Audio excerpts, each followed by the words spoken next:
Tyranny is an isometric computer role-playing game initially released in November of 2016. It was developed by Obsidian after they had released Pillars of Eternity, and as such, they could implement several things they had learned during that process into making Tyranny.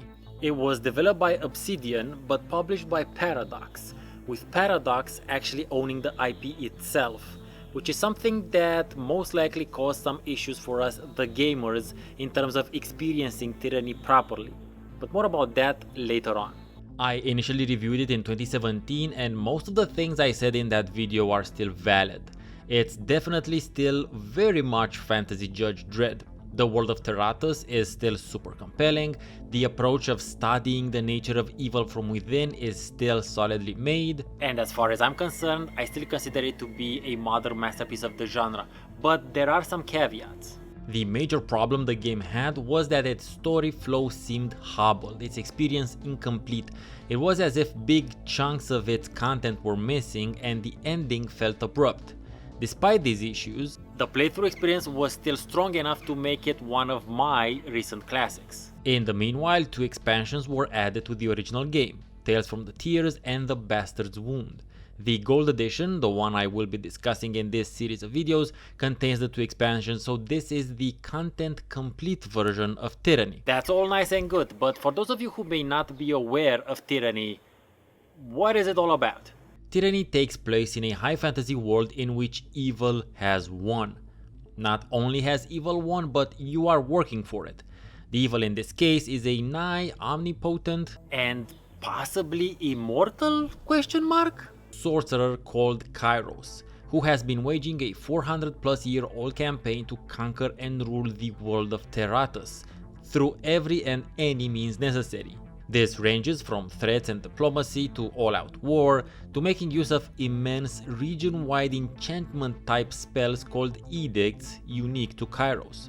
These edicts are the equivalent of an almost perpetual natural disaster. So imagine being in something like a constant hurricane for years, or in a fire that cannot be extinguished, only worse and magic. You get to interact with several of these edicts during the game because you are a Fatebinder, a direct representative of Kairos' law in the land. You are endowed by your status with the power to be judge, jury, and/or executioner for any type of law-related conflict. And in fact, you start the game by declaring one such edict. Because you see, edicts are a weird and interesting kind of magic. Even though Kairos creates the spell, it requires another human's mouth to proclaim it at the desired site. But more about edicts in the video dedicated to Kairos. So that's the setup. Almost the entirety of Terratus is controlled by Kairos, and you're sent to make sure that the final, still independent region gets conquered, because it seems that Kairos' competing armies are having trouble cooperating. Along the way, you'll be able to either choose to align yourself with either of the armies, the rebels, or even give it a try at doing it all alone. You will be provided a companion from each of the armies, and there will be a few others you can add to your party. However, your total party size can never exceed 4 characters. The game world and lore is created in such a way that these companions don't even have to like you in order to have them in your party. Due to your status, you'll be able to coerce them into helping you if you wish to. And why would you want a companion that isn't a friendly? Well, more about that in the video about companions. Most importantly, you will get to explore the mysteries of this super intriguing world, its various factions, its magic, and its highly intriguing and mysterious ancient civilization landmarks called Old Walls and Spires, gigantic buildings which dot the landscape and are generally taboo. This should give you a sufficient enough introduction into what Tyranny is, so that we can continue onward to talk about the Gold Edition. If you want to find out more about the base game, please check out my video from 2017, I go into much more detail in that one. But as I've already mentioned, I also plan on talking about various aspects of the game in their own separate videos after this one. The main issue with the initial release of Tyranny was that the game and storyline feels rushed. From about the 60 to 65% completion stage, you can clearly see that they probably plan to add in a lot more content, not to mention a considerably less anticlimactic ending. The expansions add in a bunch more content to the game. Nothing story relevant or plot impacting, mind you. It's more related to enhancing the world building and better characterizing your companions. They also add a bunch of cool new items, an entirely new gameplay feature, and allow you to make a lot more minor decisions here and there that will help you build up your reputation with both factions and companions. You can surely find a list with the items added in the expansions that's not as relevant for my analysis, but the new gameplay feature is. There's a bunch of new interactive narrative events that can take place now when you're traveling. When these prompts show up, you are generally supplied with a variety of options in order to carry on. Some of the options depend on your character's various skills, stats, and faction reputation, while others are reasonable, logical things anyone would do in set circumstances. The events can end with nothing happening if you can avoid them, usually as a result of an athletics check. Sometimes they can result in a fight, but generally they will result in a type of party-wide effect, which, depending on your choices, can be negative or positive. The feature doesn't really add a lot to the proceedings. Instead, its main use is to break up the travel portions of your adventure with flavorful, world-building, one-off events. As a fan of interactive narrative games, I find this addition to be not only very welcomed, but very much in line with the optional conquest stage at the beginning of the game. The Bastard's Wound expansion adds a new independent location to the map in which you'll get to know more about some of your companions, as well as learn more about the beasts and their role in the history of Terratus. The beasts are a race of humanoid creatures that organize their lives around predatory behaviors and physical power. As a race, they are more likely older than humans.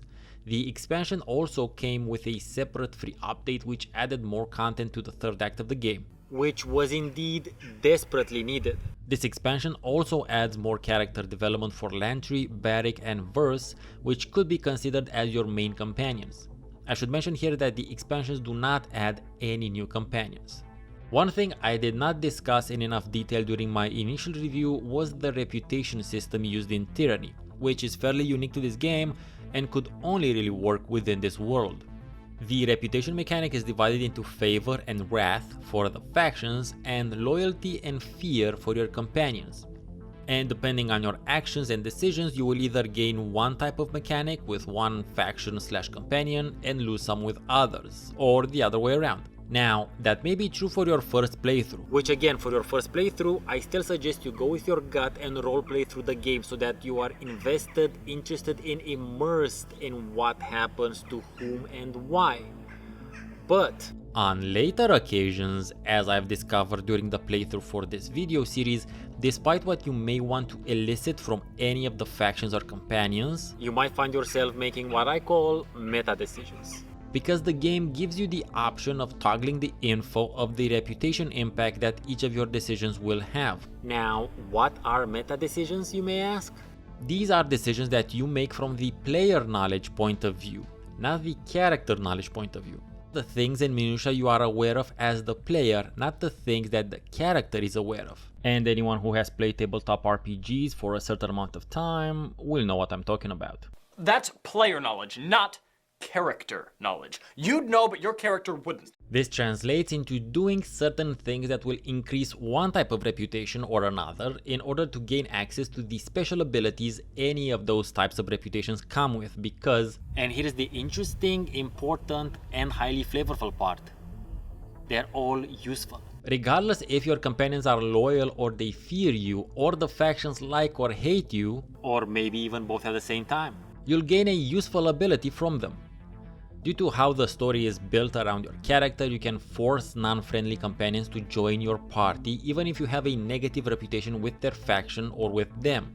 Likewise, the abilities you get from faction reputations are always there. All you need to do is either make them happy enough or pissed off enough for the system to give you an ability. You're in a world where evil has not only won, but it becomes clear that the more notoriety one has, the more people believe something about them, be it something that makes them fear them or like them, the more powerful they become. That's what these reputation abilities represent. They're a reflection of the Archon phenomenon, but more about that in its separate video. Another thing I feel should be further accentuated when talking about Tyranny is how it is not a class-based system, even if, but especially because, it followed Pillars of Eternity and Obsidian wanted to do something different. In this case, a skill-based system which improved your various skills depending on how much you use them, and used levels to invest in special abilities from various types of ability trees. This classless approach allows Tyranny to be mechanically tighter as well as a considerably more customizable gameplay experience, which is something I am always on the lookout for when it comes to a role-playing game. This high customization approach was applied to the magic system as well, allowing you to concoct your own types of spells, using a variety of base spells and allowing you to enhance and modify them depending on your lore skill and the amount of expressions and accents you found. In essence, you could make the same core spell sigil into a variety of offensive, defensive or buff spells, depending on your situation. Your character has a choice between 5 different ability trees, which span the range from leadership utility type abilities to magic, melee, ranged and defensive ability trees, and you can always mix and match between them. Obviously, you can invest most or all of your points into 1 or 2 and super specialize in that sort of role if that's to your preference. But I enjoy the freedom of being a two-handed sword-wielding walking tank who can also cast some spells when the situation calls for it. Now, I have to admit, when it comes to your companions, there's less choice in that matter. There is some wiggle room, but they have less ability trees than you do, and the ones they do have are heavily slanted towards mostly 2, maybe 3 variations of the same flavor. Verse will always be a damage dealer, Barrack will always be a tank. Even though the 2 expansions add more content to the game and there is a new ending that a particular approach can result in, I don't know if their price is warranted. Their undiscounted price definitely isn't. And this is just speculation, but it does feel like Paradox maybe wanted to see if their grand strategy MO of releasing a game and then adding paid expansions for years would be applicable and accepted by the cRPG community, and it doesn't seem to have worked, mainly because the things added by the expansions seem to have been excluded on purpose exactly for this reason. Is Tyranny Gold Edition better than its vanilla version? It's undoubtedly bigger, and whether or not you think that makes it better, it's all down to each individual to decide. Does it offer a more complete and less rushed gameplay experience? It does. So from that perspective, it's definitely better. However, having to pay extra in order to get what should have been part of the initial release is super not cool. And keeping it real, the only reason I have the gold edition is because it was free on Epic. But now it's time for Stefan's Miscellaneous Musings. I want to point your attention to the menu screen, on what is happening on it, or better said, what we're inferring is happening from its angle and composition. In the background we can see a tornado that looks a lot like one of the edicts you terminate during the game. Centered in the midground there is an armor-clad figure that's relatively hard to make out. We can assume that they are dressed in disfavored armor by the general shape and color as well as the skull-shaped design of their helmet. In the foreground we see a figure holding a shield with Tunan the Adjudicator's emblem. Your direct boss. Clearly either starting some shit or continuing it. Around the 2 figures we can see lots of dead bodies from the main 3 factions in the game. There are soldiers from the Scarlet Chorus, Disfavored and Vengeance as well. Considering the events in the game, that makes more sense than it doesn't. Considering the posture of the disfavored figure, they're definitely pissed and posed to maybe rush at the foreground figure. Or at the very least they are bracing for an attack.